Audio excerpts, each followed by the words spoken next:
Andy, you've got a poltergeist flat for us. Hit us with it. I've got it on Auchendarroch Street, House Demon. Right. Auchendarroch Street is a wee street just up for Capello Park where Morton play. It's actually not far away from where you grew up, McCormick. It's just round the corner. Aye. Right, so this is a proper East End demon, none of your effete middle class West End demons. This is a good working class demon, right? Not at all, man. This is right in fucking ground zero, aye. The only things that went on here was like you maybe get a decent tea before the weekend, and you're back to work on the Monday again. So no, this was sweeter than a salty earth that came out with this. Did this demon go to Capello to watch the games sometimes? Pretty much, I fell back into House Eston and Osborne and that. But basically, there's a street called Auchendarroch Street, and it used to have a row of tenements. The last one's got knocked down up at Weir Street, just along where the wee shop is. But there was one block of them that was condemned by the council before the Housing Association, the Social Housing Department, because it was claimed that it was infested by demons.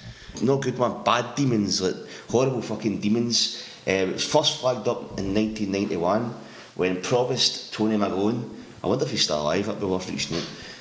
Provost Tony McGowan decided that the only way to solve the problem of a haunted flat was to bring in, just for good balance, a Roman Catholic priest, a Kirk minister, and a band of spiritualists. Well, I don't know. Covering all the bases. It's about as non-denominational as you can get in Greenock. I mean, there's not many like rabbis you can phone up or like Shinto priests or that. Like various flavours of Christian. I mean, I'm going to be showing my bias here, right? And I'm going to uncover my bigotry for all to hear. But what good's a Protestant going to be at an exorcism?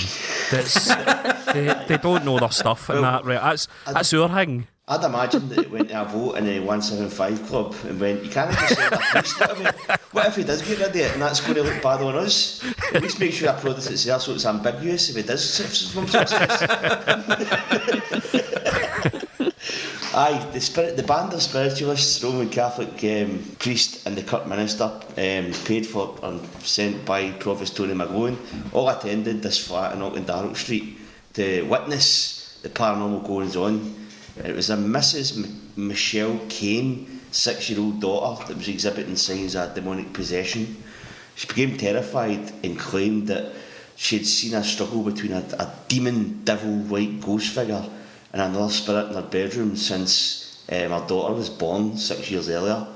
There was all sorts going on. There was like blood, wet blood handprints over her daughter's face. There was footprints all up the living room, up the hall, to the living room. There was chip pans going on fire. There was everything happening in this house. It was freezing apparently, and it was just a horrible kind of feeling place to be in. But Provost McGowan went to the Greenock Telegraph and tried to appease the public by saying, I'm told the exorcism is a specialised field, but we'll have to have something done in the house before asking for a new family to move in, because the Canes had decided to move out. But I'd imagine that Auchendarroch Street was up in arms about anybody moving in here. You wouldn't want to move in here with all these stories. So Provost McGowan said that pouring cold water on it and saying it's a load of pish, brought in the fucking Ghostbusters. I know, you expect your elected representatives to be the kind of voice of sanity in this situation. It's like, we need an exorcist. No. Mrs. Kane said she didn't believe it was ghosts, but then other strange things happened. The room would fill with what looked like steam, then it would vanish. She called in the Reverend Peter Webster from the Mid-Kirk, who took her to the housing department personally. He said he would get things done. And later, spiritualists from Glasgow and the West appeared and conducted a ceremony outside the house. Imagine seeing all this, sitting with your tea, man, but what the fuck's going on? I know, it's steam in the house as well. Do you think like she just needed her double glazing done? Like it was just condensation or something probably. like that? Half of these things just sound like normal tenement life. Like it's always cold. I know, things are going on fire because there's bad electrics. Like. See if you dig into any one of these poltergeist stories, like the big famous one in Britain that the tabloids loved was the Enfield poltergeist, right? It's almost always explainable phenomena, and their wains did it because they were bored scheme wains and they were suddenly getting all this attention. Do you know what I mean? Provost McGlone, the spiritualists, the priest and the Kirk minister and the spiritualists were sat in the living room in the house in Auchendarroch Street repeating the Lord's Prayer, which was obviously a prayer that they could all get behind. They're not going to sit and say a Hail Mary, are they? Well, different add-ons at the end, I think, is the only difference in it. Aye. And then suddenly the floor of the flat began to vibrate at speed, and the couch that our merry band were sitting on began to shake. Terrifying claw noises like someone's nails been drawn down a wall came from inside the bedroom. Mr. Webster, who was the Kirk minister, said, "I couldn't believe what I was seeing, and I did something practical by getting in touch with the provost straight away to get Mrs. Kane rehoused. I'll say that something happened in that house which is far beyond our human understanding and comprehension. The Church of Scotland has no procedure for exorcising people or houses, so we've had to bring that bunch of fucking bastards in." They didn't say that much, but the girl was also blessed by the local priest at her mother's request. Provost McGlone's final word on the matter was, "I believe that something unnatural happened in that house." So that was the end of it for 2 years, but here's the creepy bit, man. Is that same house, right? This was in November 1991, it wasn't even that long ago, man. The shipyards were shut. So in 1993, right, father and 4 children die in tenement fire. Exactly the same house, second floor flat in Auchendarroch Street.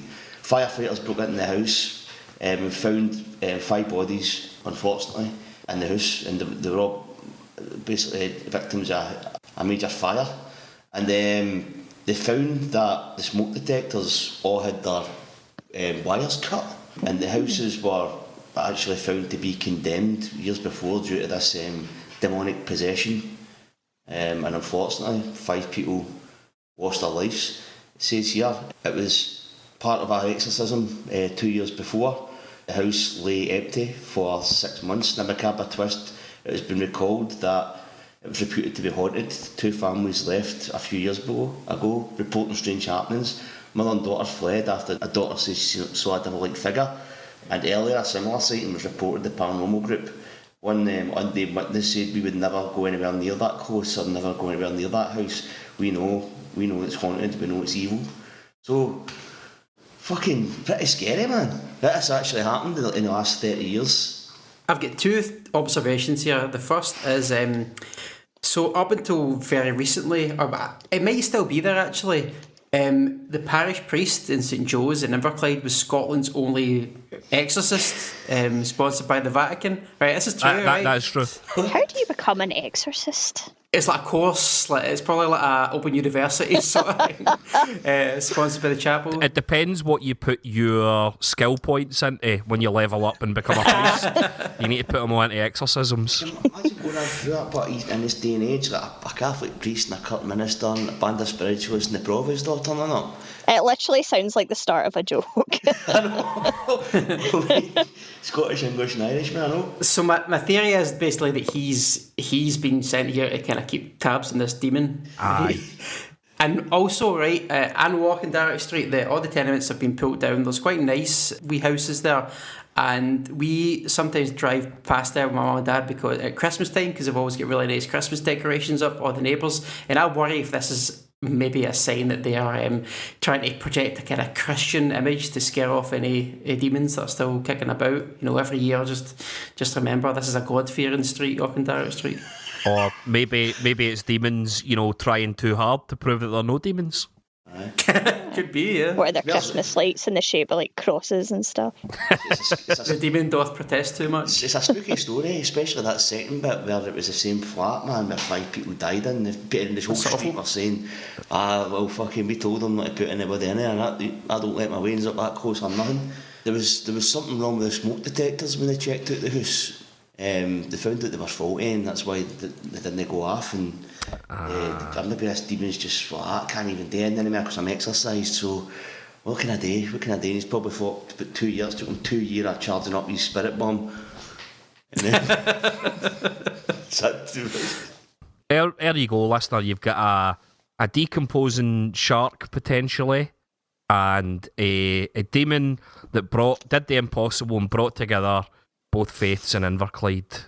Wow. And it's more zombies that are up there now, isn't it, on fucking cheap fake Valium. kind of spilled it into the street, the paranormal aspect.